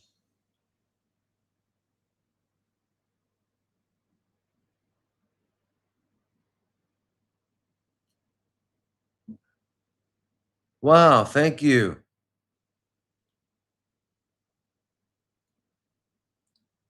Wow. Thank you. Thank you. Thank you. I didn't realize it. I hope we're back on, everybody. Wait, why is it frozen?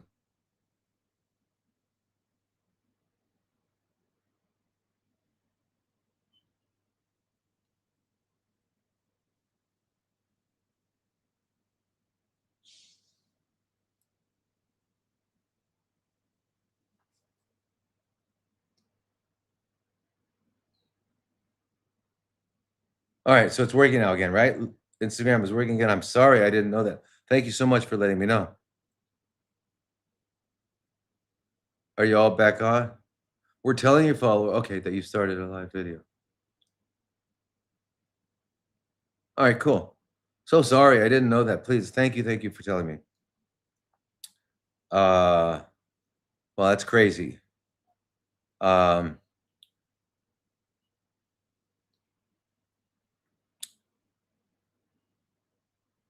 okay, good. All right. So we got a lot on thyroid this week. Here it is. I've if I've had my thyroid irritated, what benefits can I receive from this is from Renee, benefits from taking Lugol's iodine. Um, I'm not sure what you mean irritated. I'm not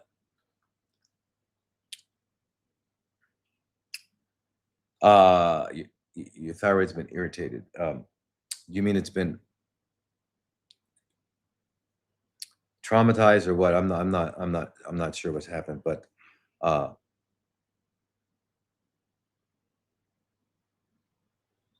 yeah, so pretty much everyone needs iodine because we're deficient in it. All right. And if we're not deficient, we need, regular maintenance, just like you know, we need amino acids, we need fats, we need, oxygen, we need water, we need our ongoing nutrient supply.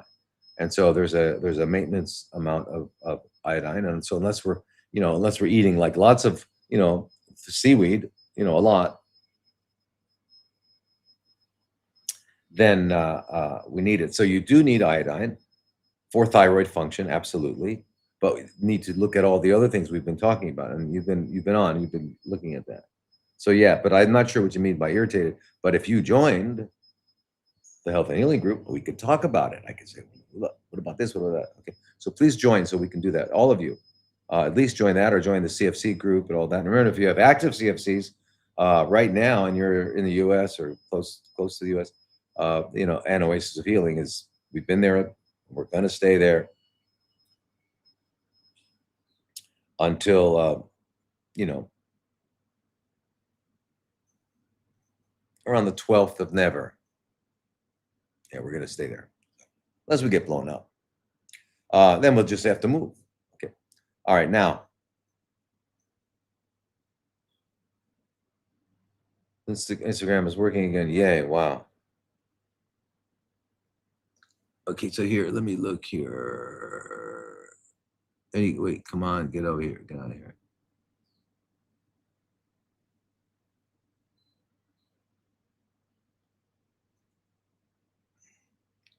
Here's a question on Instagram. It says, it's Lightning Logistics Trucking. Before you do a water fast, can you do a couple of days of juicing before? Absolutely, it's a great way to get into it. And not a fruit juice, but the juices that we talk about. Yeah.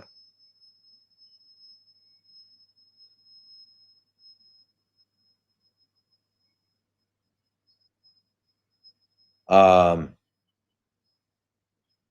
so the answer is yes there. Uh-huh. I don't see other questions on here. All right, I don't see any more questions. All right, so let's go back here. All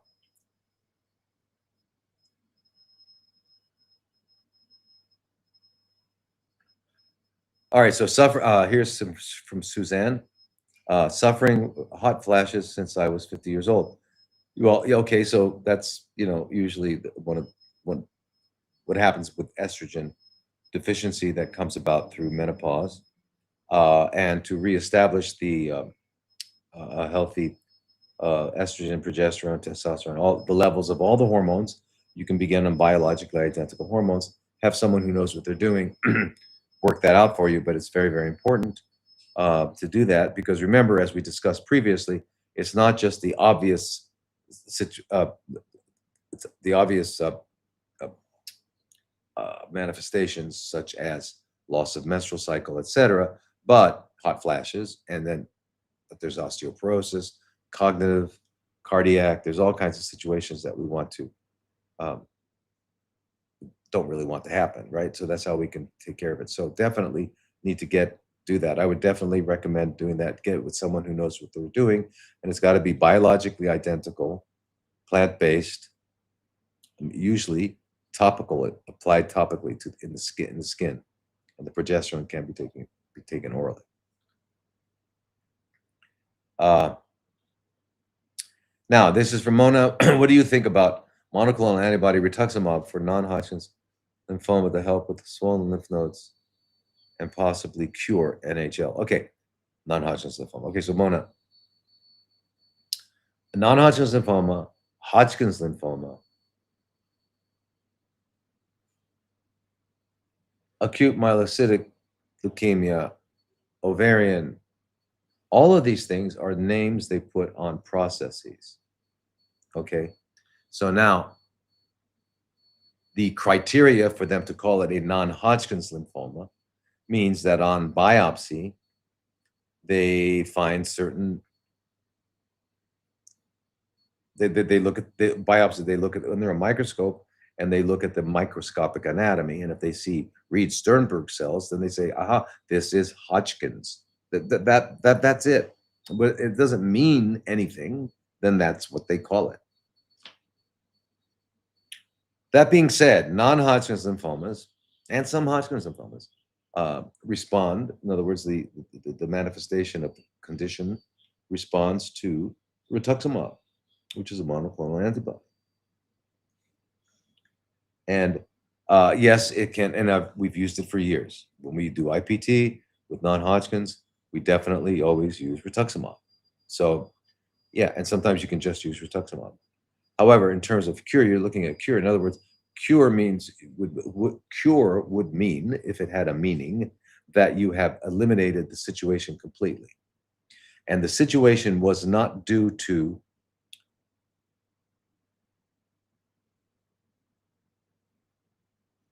the results obtained from administering rituximab. That's not how it happened. So that can put the lid on things, that can slow things down. But however, if whatever is causing it, all the multiple things that are causing this situation to occur have not been eliminated, God.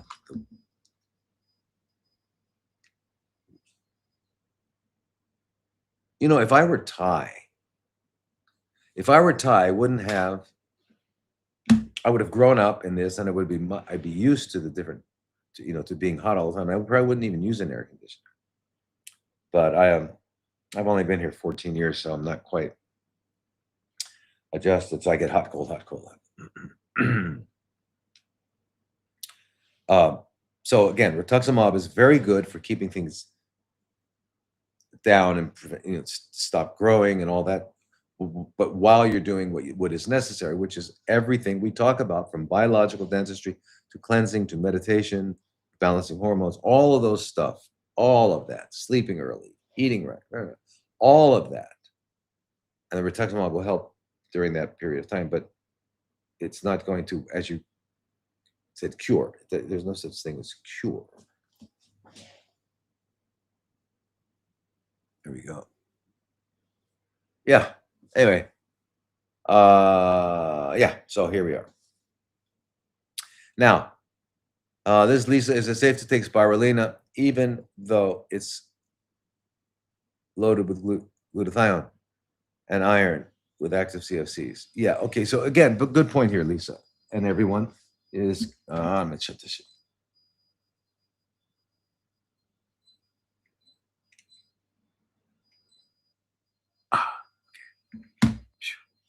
Um, again, yes. Uh, yes. Just like we don't, just like we're not looking for the thing that we're going to get rid of, neither are we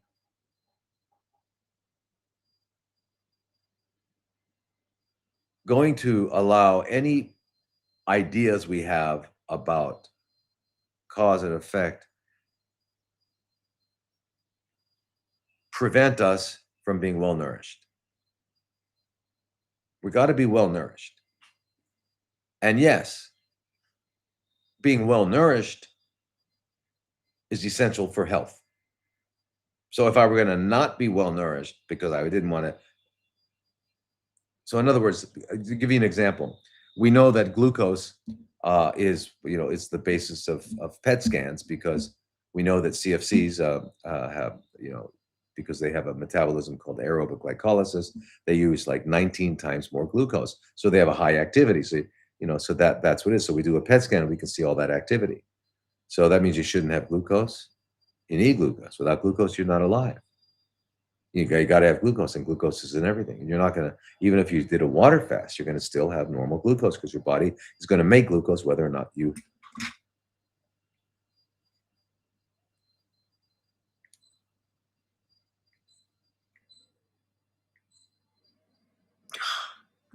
Your body's going to make glucose. So we need it.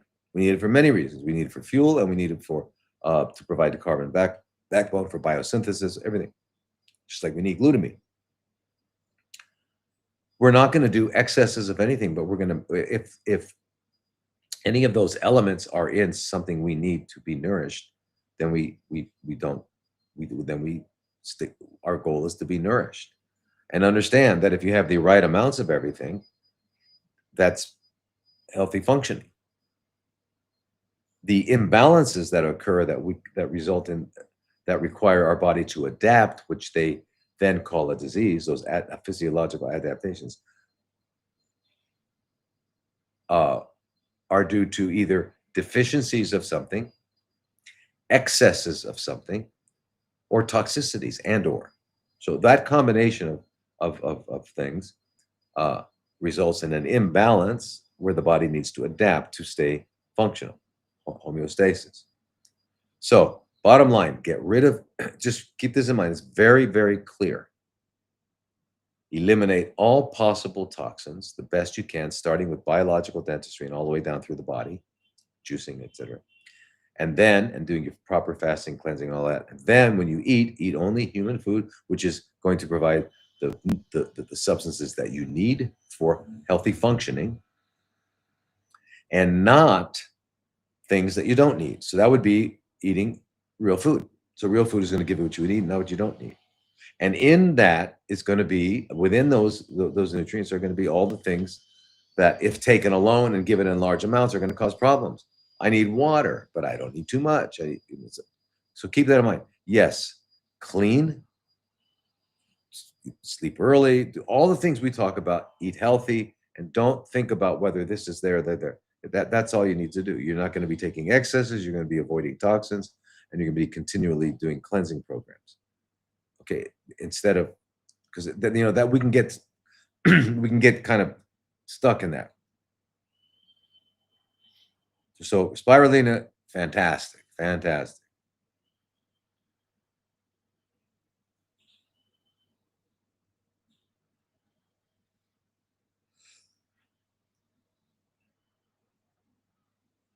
Wait, is is Instagram still working, you guys? Yeah, yeah, yeah, yeah, yeah. Instagram's working, right? Okay, cool. All right, so here we go.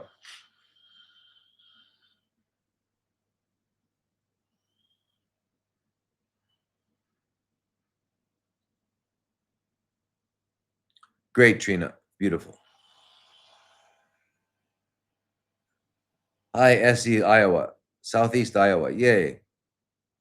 Okay, where are we?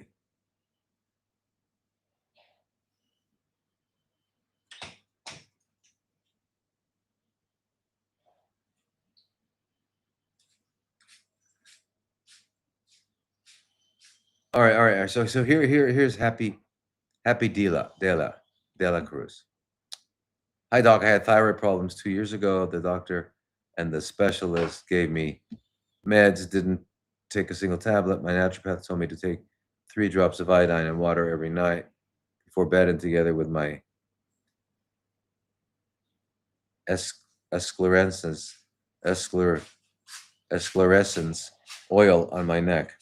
I had 3 blood tests since then, and my thyroid is normal. Excellent, excellent. Very good. Happy to hear that. But remember, the blood tests don't reflect anything. They're not reflective. You still need iodine. Everything I've talked about, it's not going to change. The biology is not going to change. No matter how you come at it, it's not going to change. We need iodine. Without adequate iodine, we can't make proper thyroid hormone. And we can't look at the blood tests because they don't tell us if there's iodine in there. So we use our basal body temperatures to determine thyroid function. All right, now.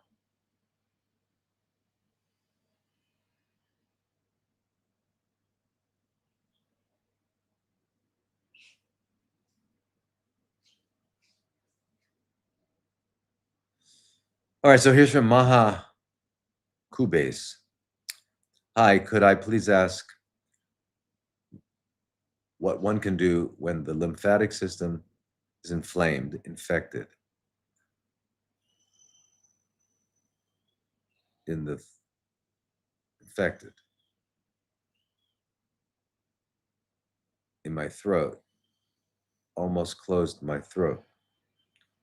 Then I got antibiotics and cortisol.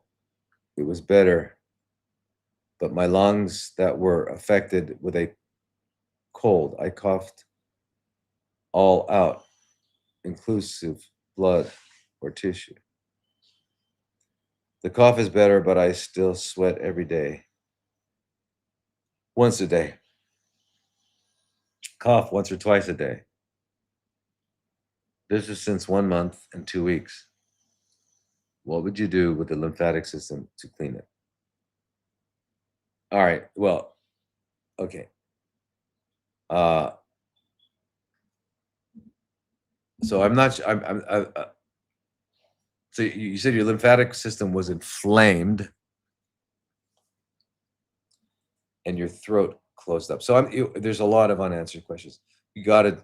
This is a situation where we need to have a discussion. But basically, if your lymphatics are inflamed, what's happening is that lymphatics, remember, are the system by which we drain uh, about 10% of all the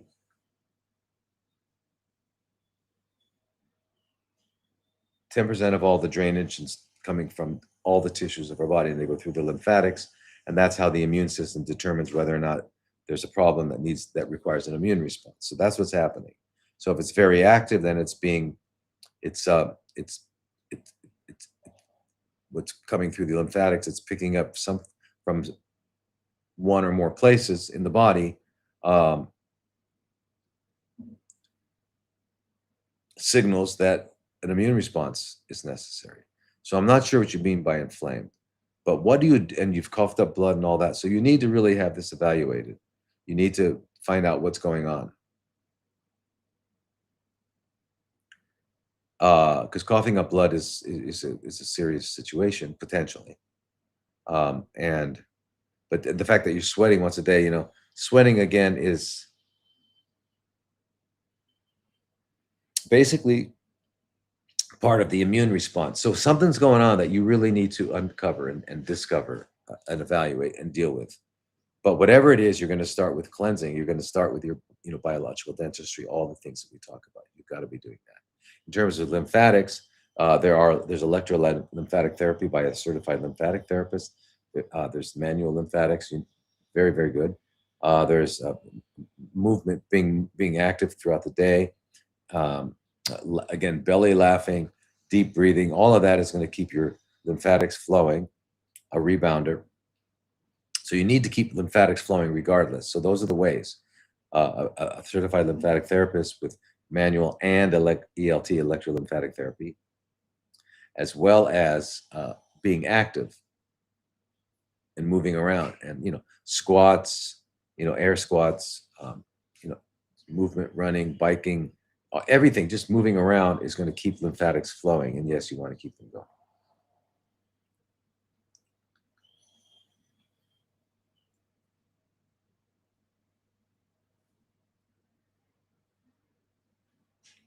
Where are the questions coming from? They're arising here, where you just wrote that. You just said where are the questions coming from, right there, Dolly. So yeah.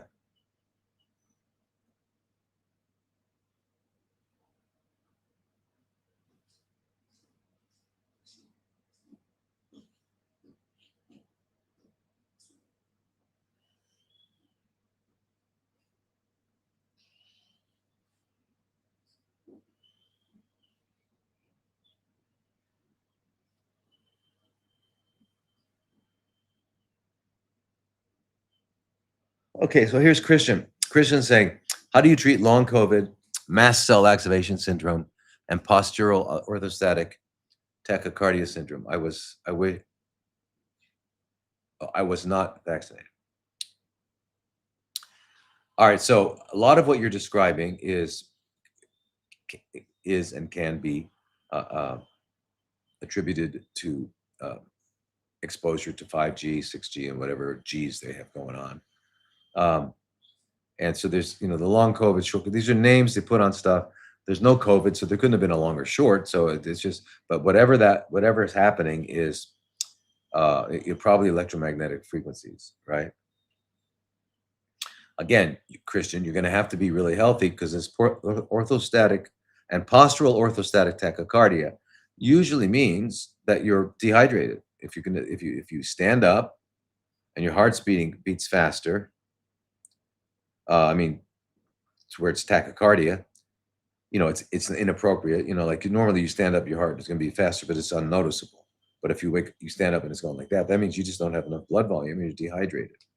So don't get lost in their linguistic web and their straitjackets. Forget their words.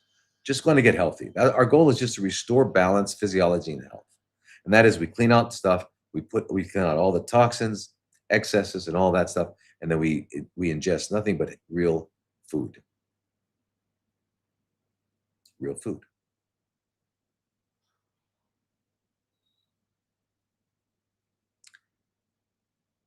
And now, in mast cell activation and syndrome and all that, mast cells get activated.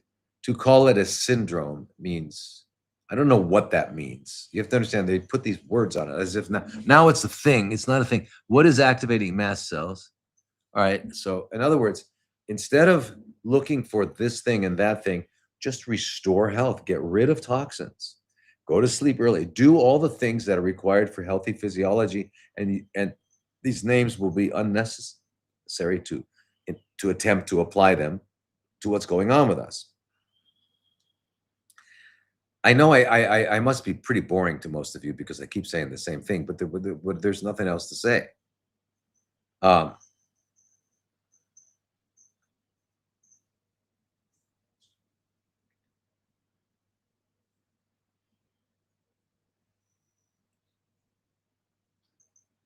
Okay. Now, this is from April Brown. And she's saying, I gave up on rheumatologist. Still's disease diagnosis, 38 years worth. Organs can get inflamed, liver and spleen pain, appendix removed due to the pain, they said. It was my liver, blood work okay, except for in flares. Issues when I eat My left ribs burn so badly, I just stopped trying to eat the meal. What causes this liver and left rib pain? No doctor has ever helped me with it. No more biologics, methotrexate for me. None of those things help. Using herbs, they seem to help. Not perfect. All right. So April, I'm glad you gave up on the rheumatologist. Good. And forget the name, Still's disease, and whatever they're going to talk about. So your liver's inflamed, your spleen's inflamed, you've got this pain down here, which is inflammation. They took your appendix out because they said removed due to the pain, they said. Anyway.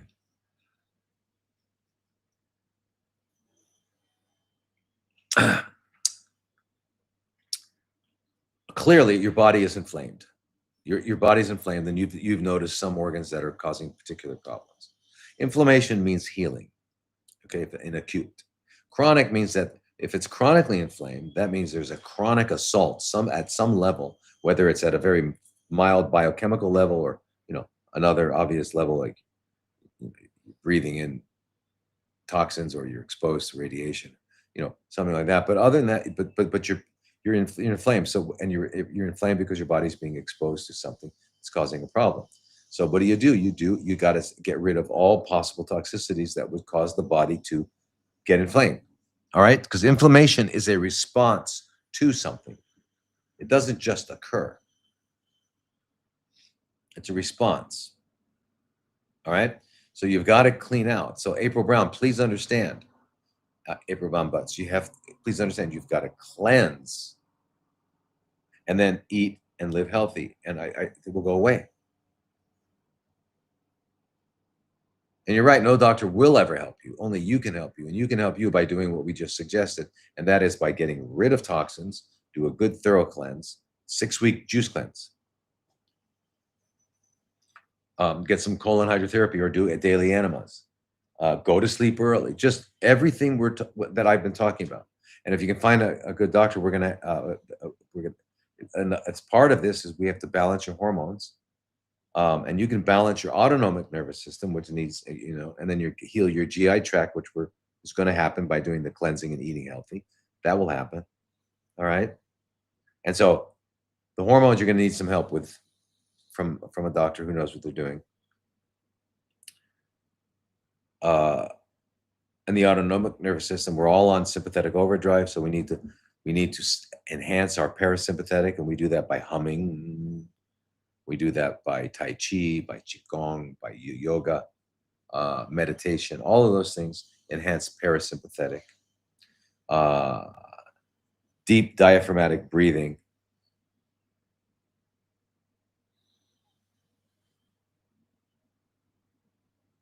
Yeah. Regular movement and exercise.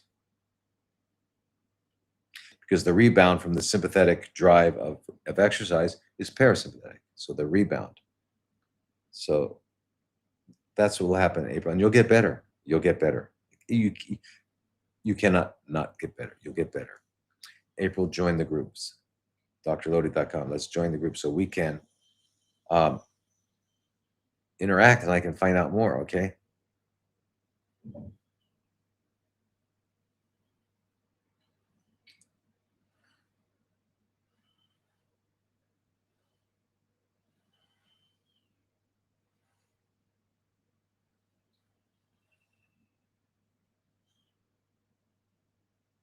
So Val, you sound like the question before. I said I went off sympathy for my thyroid and just had blood work done recently, and my T4 was really high. Doc called and said you have to go back on the levo. I immediately so I don't really. There's a big gap here in my ability to understand this. If you stop taking T4 and your T4 goes high, how does that? That doesn't make any sense. So Val, Join the drlodi.com, join the health and healing group, and let's talk. We'll be talking Monday, tomorrow. I mean, your Monday, tomorrow. Because I got to find out really what's going on here, and anybody who's going to do that, please get the medication so I can look at it and see what get the bottle. I can't tell with looking at the pill, but looking at the bottle, I need to know what it is. Okay, it's it's really important.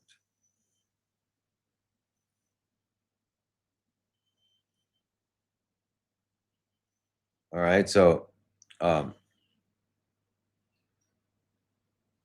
here's Jennifer. What your thoughts on taking DMSO?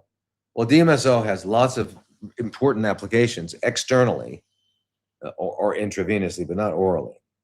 But externally, it's a powerful anti-inflammatory. It also allows the delivery of other substances through to other cells. So it depends on what you're using it for. Like, excuse me. Remember, the original use of it was by veterinarians for racehorses, and they would rub it on the hips of the horse after the race to minimize the inflammation. So it's a powerful anti-inflammatory, but it also carries anything that it's connected to will carry it through the skin. So you got to make sure the skin's cleaned, and there's before you would apply it. So if you're using it for arthritis or swelling or something like that, that's one thing. But I'm not sure if you're using it. If you can use it intravenously for CFCs, and especially CFCs of the brain, or even brain edema. There's lots of benefits. So yeah, DMSO has its place, when appropriately. Beautiful, April. Do it. It's only $25 a month, and we can really get a lot. We can talk every other week. That's fantastic. I can find out really what's going on, and that's it,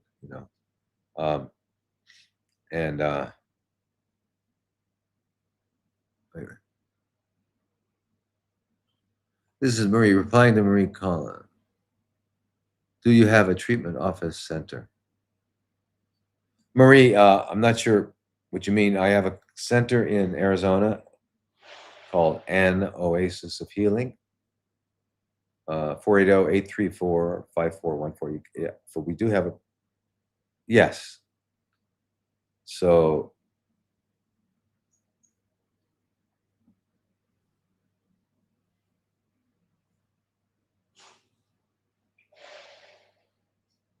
yeah, so here is Hina Tova. Hearing a lot about frequencies and sound waves that heal CFCs. Is it reliable? Yes, very much so. Very much so. They're very, very important. I mean, Royal Raymond Rife, 16 out of 16 people with advanced stage CFCs resolved, and millions of other people around worldwide. So yes, but the problem is getting the problem nowadays is, and especially with AI, we don't know what's real anymore. We don't know who's real. We don't know what's real. It's and even before AI,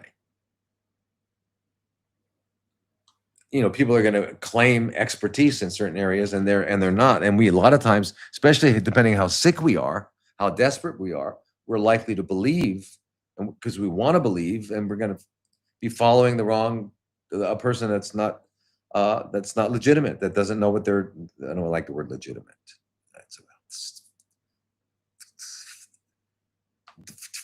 Forget that word. Okay, it's not real. Legitimate. But anyway, the point is, out of desperation, out of fear, or everything, we could be following a person who's just fraudulent, and so the thing is, how do you know? So with regards to healing frequencies and music, yes, absolutely, because fundamentally that's what's going on in the universe is frequencies, and if we can realign harmonics and realign resonance, then we're going to be healthy. That's simply it. And how do we get that way? And one way is by using music. Music is profoundly therapeutic, and and that's sound frequencies, and it's other frequencies as well. But you've got to find someone who is uh, not fraudulent, who really knows what they're doing, who has okay. And so you got to do that through either doing your own due diligence, and you do your own due diligence by finding out what they learned, how they learned it, and all what's it based on. So usually the frequencies, like there are frequency generators, they call them Rife frequency generators. There's PEMF, pulsed electromagnetic frequencies. There are different ways of delivering frequencies to the body that are very therapeutic.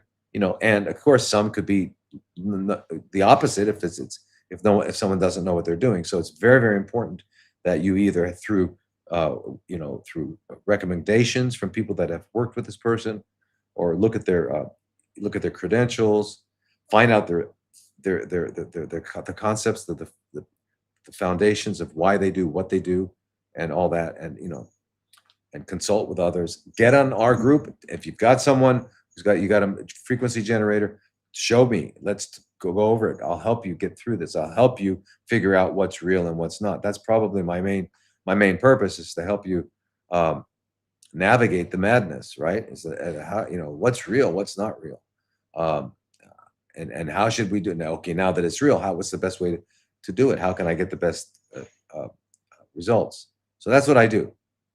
Um, so if you join the groups, if you've got CFCs and you're in the US, go to an Oasis of Healing, and call me. Get on one of our CFC groups. Let's take care of that. If you have anything that's not that, whether it's parasites, lupus, any of those names that they put on stuff, whatever they're going to call it, gastritis, mastitis, pharyngitis, cerebritis, myocarditis, any of that sort of thing, any kind of thing that they put a name on, we can deal with it, because really it comes down to, and I think you might have gotten that from this discussion today and every other discussion, and that is everything that's happening to us is due to the fact that our body is needing to adapt to situations that are failing to meet our biological requirements, either through deficiencies, excesses, toxicities, or all of them. And it's always all of them. And we have these imbalances, our body's adapting, and there's where all the problems are. Okay, we need to restore balance. Always, always, always. There's not another thing to do. Restore balance by getting rid of stuff and putting in the right stuff and living right. It's just the way it is. Okay, you might be frustrated. Why are you always saying the same thing? Because that's it. Guess what that does? That also simplifies it. It takes away this mystery. I have got this. There's no this. You're imbalanced, and that's really it. And we got to restore balance. That's all that's going on. And when you realize that, now you're on the right track to accomplish the goal you want, which is resolution of that and the restoration of health. And that wasn't your goal before. Your other goal before was to get rid of this and get rid of that, and you run some military exposition and fighting a battle on your body. So that's it. So get away from their misdirected, fatal scenario they give you, and get on to the train to paradise that we're all going to. And that paradise is called health, and we're all on that. Okay, so anyway, yeah, the Spooky 2, the GB 4000, those are great. But you've got to have the right frequencies, and there are ways, in both of those, the frequency, the Spooky 2 and the GB 4000, both have many different kinds of protocols and frequencies for certain situations. So you got to find an experienced person in those to help you with it. And last question here, because we're after 9, is, can peptides help in curing CFCs and other types of diseases? Okay, Lorraine, please. There's no such thing as diseases. The body is adapting, and we take that adaptation, turn it into a noun, and we call it a disease, and we kill it. That's not it. The body is adapting. Okay. Can peptides help in our adaptive process? Absolutely. Yes. There's no such thing as curing. There's making that remember, everything that's happening is an adaptive process because of, you know, deficiencies, excesses, and toxicities. Once we eliminate all that and there's no longer a need to adapt, that adaptation doesn't exist. So it's not that you cure a thing because there's no thing to cure. There's an adaptive process. So we just got to change our thinking on that a little bit. But absolutely, peptides are, and there's lots of peptides. I mean, there are, our body makes 300,000 peptides, 300,000 peptides for everything that you can imagine. So yes, but what's happened, they've become really popular, and they're, again, like all this stuff, they get misused and people are trying to make money on it and all that sort of thing. So what one has to ascertain is this the approach? Will these particular peptides help my situation? And that's what you need to know. You need to find someone else. Hey, great Inoki. Good morning from Sawadikap, Thailand. So anyway, so what I'm suggesting is that, Lorraine, join the group, drlodi.com, health and healing group. Every other week we meet. You can join the other groups and we can meet more frequently, but whatever. And let's talk about, are peptides appropriate for your situation? Most likely there are some, but as part of an entire program of restoring health. But let's find the right peptides. Unfortunately, here, and here in Thailand, we can get peptides quite easily. But even in the US now, I understand it's pretty easy to obtain. Biolongevity Labs. So anyway, wonderful day, wonderful. Get some sleep, you guys over there in that part of the world. And over here, we're going to wake up and have the rest of our day. And I would say to you, namaste, namaskar, sawadee kap, and aloha.